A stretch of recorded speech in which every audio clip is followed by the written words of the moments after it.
Hey guys, so for a very long time I've been doing blog posts that I have been writing, and for a long time people have been asking me why I don't do my blog posts in a video blog. So I have decided that I'm going to give it a try this time around. Um, so this time what I want to talk about is a really great, seemingly great American guy that I met on one of our dating sites. So we started talking last week and actually started messaging about a month ago, I think. But we started talking last week and actually texting back and forth and having FaceTime conversations, because after the fake fella, I need to make sure that people are actually who they say they are. So he actually initiated the FaceTime conversation, which was quite nice. So we had been talking and got into quite a lot of detail about one another, and we're actually getting to know each other quite well. Except that the only thing was that he was texting me and calling me on FaceTime when he was actually drunk.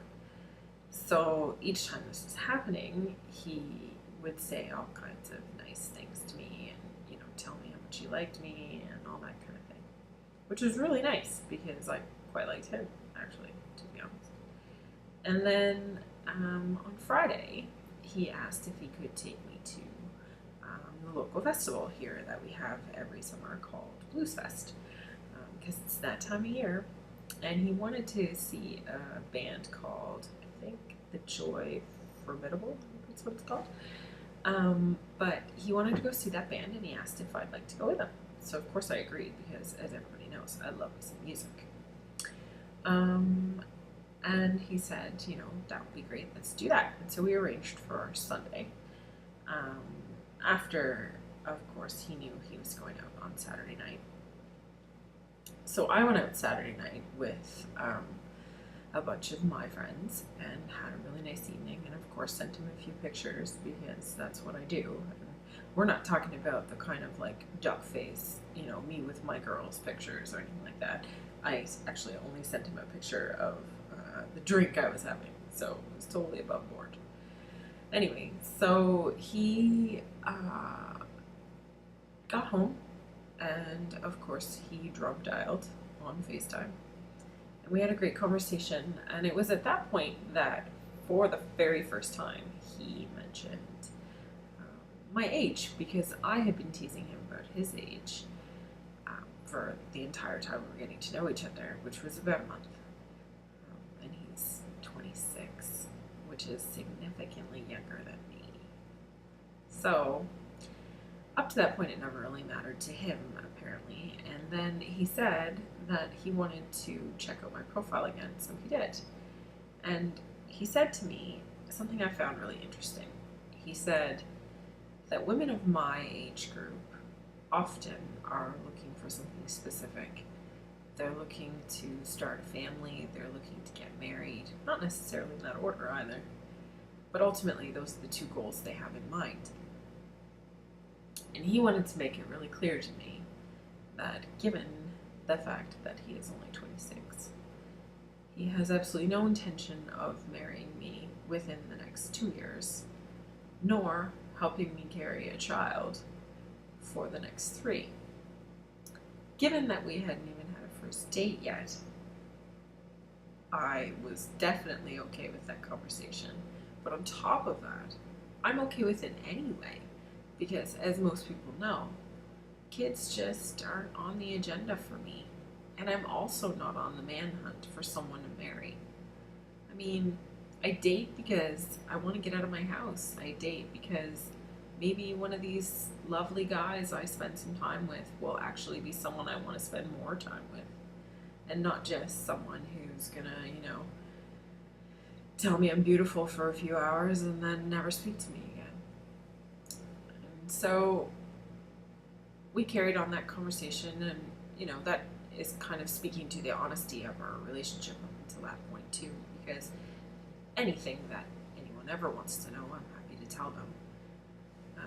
So I had already done some research on him anyway, so I wasn't entirely concerned about, him knowing anything about me because I knew about him. Except what I didn't want him to find was this very blog. Because what I didn't want him to know was that I'd had weight loss surgery. And what I didn't want him to know was about the fake fella. I didn't want him to know about these things because I wanted the opportunity to tell him about them myself. I didn't want him to read about these things and form a judgment based on the prejudices that people often have. I mean, when you have weight loss surgery, the first thing that comes to people's heads is that you've taken the easy way out. And when you haven't, when that isn't actually the case, because I'll tell you right now, it's the hardest thing I've ever done. I've worked out, I've eaten properly, I've cut down to tiny, tiny amounts of calories.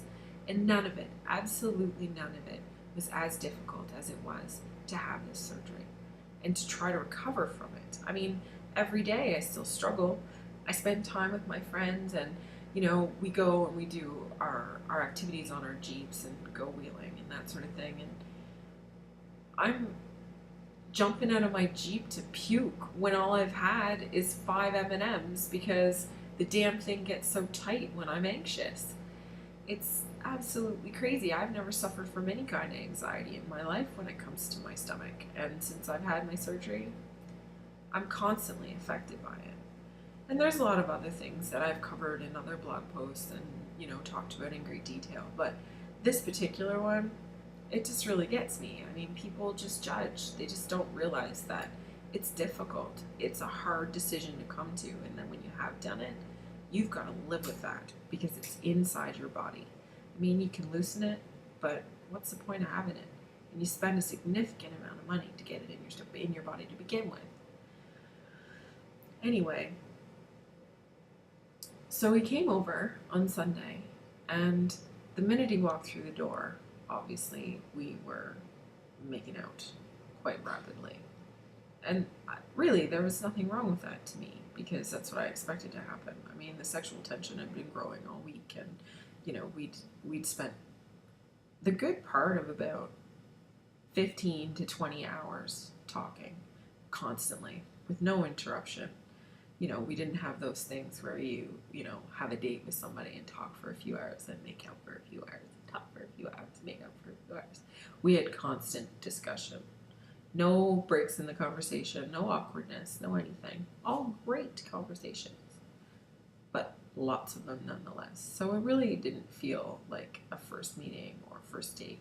It actually reminded me of my long-term relationship that I had with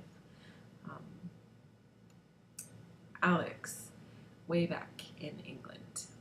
So anyway, he came over and, it got kind of physical for a while, and it was really a wonderful afternoon. We spent probably 3.5 hours together, and it was fantastic. But what wasn't fantastic was at the end of the day when he had just woken up from a nap because we were both sleeping and not sleeping. He'd just woken up from a nap, and he heaved a heavy sigh, and I said, what was that big sigh for? And he says, I need to sort my life out. And I kind of looked at him strangely, and he said,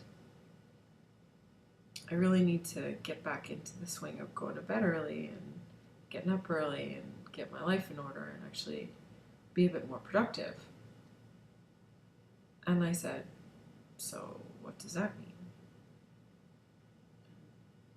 He said, I just can't be out late and I can't be drinking tonight. And I was like, so are you telling me you're going home? Because he had intended to stay. When he walked in the door, he put down a bag. And so I was quite disappointed, and to be honest, I felt a lot like he was ditching me. And I sort of sulked a little bit. I was like, you're leaving? And he said, yeah, I'm gonna go. Is that okay? And I said, I guess so. Obviously it wasn't okay. I felt like a fool. I felt absolutely ridiculous. I felt like he was just leaving and running a mile after we just spent the afternoon together. And my impression of the afternoon, and I can't see how he would see it otherwise, was that it was a fantastic afternoon. And so he started to get dressed, and I was like, "You're actually leaving? Like right now?" He's like, "Yeah, I should get going." And I was like, "Right. Oh, all right then." And then I sulked, and I was like, "I don't want you to go." And he teased me for talking in a baby voice, and he said, "Oh, I have to go, sweetheart." And I was like, "Really? Really? Does this face look stupid? You have to go?" Of course, I never said that to him. I just said, "Fine, have a nice afternoon." And I don't know what else to say. And he said, "Well, we'll see you soon." And I said, "Okay." And then he left. And after he left, I felt awful. I felt used. I felt violated. I may have been a willing participant in the whole thing, but my impression of what was happening, and based on every discussion we'd had, was not that this was going to be a hit and run kind of situation. So I was pretty upset about it. Had one of those, 40-minute showers to scrub the man off me.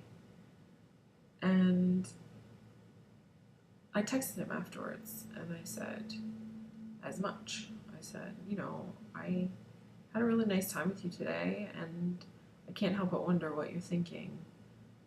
It seemed a bit strange for you to leave so quickly. I said, "Tell me if I'm being crazy here. If I'm being a bit crazy." And his exact response was, "You're being a bit crazy," with a smiley face. And I said, "Okay," with a smiley face. And that was it. And then yesterday, I hate to admit it, but I stressed the entire day. Entire day. I felt like all I wanted was to hear from him, and that was it. And so I held off, and I didn't contact him. I texted him at about 7:30, and I said, "I hope you're having a great day."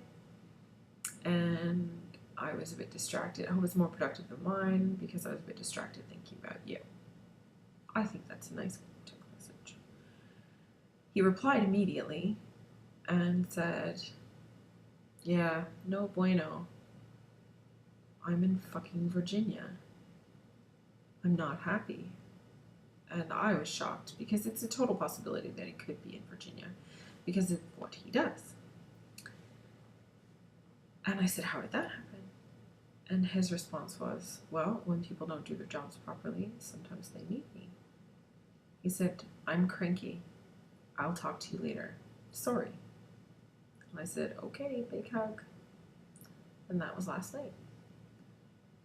Now today, I felt a lot better about the situation, but I'm still pretty damaged about it. I'm feeling like I might have missed something along the way that I should have been aware of. And I know that I'm going to get lots of people saying, you shouldn't be giving the farm away and whatever. But the truth is, it didn't feel that way. It felt different than any other time I've ever met a person that I liked and decided to go ahead and sleep with them. It felt like this guy was actually worth it. It felt like he was worth it. Because I really liked him, and I liked him quickly.